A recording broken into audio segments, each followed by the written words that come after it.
আজকে সারাটা দিন ভীষণ ব্যস্তই কাটিয়েছি। কেন?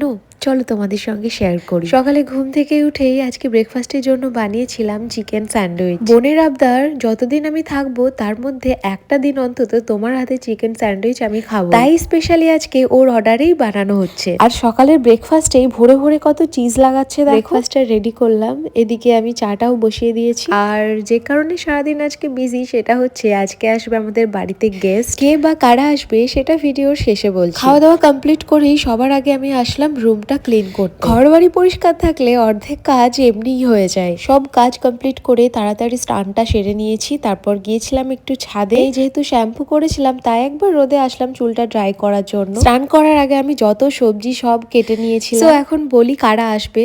আজকে আসবে আমার বরের ফ্রেন্ড, তার ওয়াইফ আর তাদের পুচকু একটা বেবি। অনেক দিন থেকেই ভাবছি, যেহেতু নতুন ফ্ল্যাটে এসেছি তাই ওদেরকে একবার ইনভাইট করব ভেবে রেখেছিলাম, কিন্তু সময় বা সুযোগ কোনোটাই হচ্ছিল না। হুট করে কালকে রাতে কথা বলতে বলতে ঠিক হলো ওরা আসবে আজকে রাতে আমাদের বাড়িতে ডিনারের জন্য। সেই মতো সব রান্না প্রিপেয়ার্ড হচ্ছে। এদিকে বানাচ্ছি আমি আলু পোস্ত, পনির কেটে রেখেছি, বানাবো কড়াই পনির, সঙ্গে থাকবে ভেজ ডাল, চিকেনটাও বানাবো ম্যারিনেট করে রেখেছি, ডালের বড়া বানাবো, বেগুন ভাজিটাও রেডি হচ্ছে, বানাবো টমেটোর চাটনি আর রায়তা। তারপরে এতটাই বিজি ছিলাম আর কোনো ক্লিপ নেওয়া হয়নি। তো আজ আসি, তোমরা নতুন হয়ে থাকলে সাবস্ক্রাইব করো।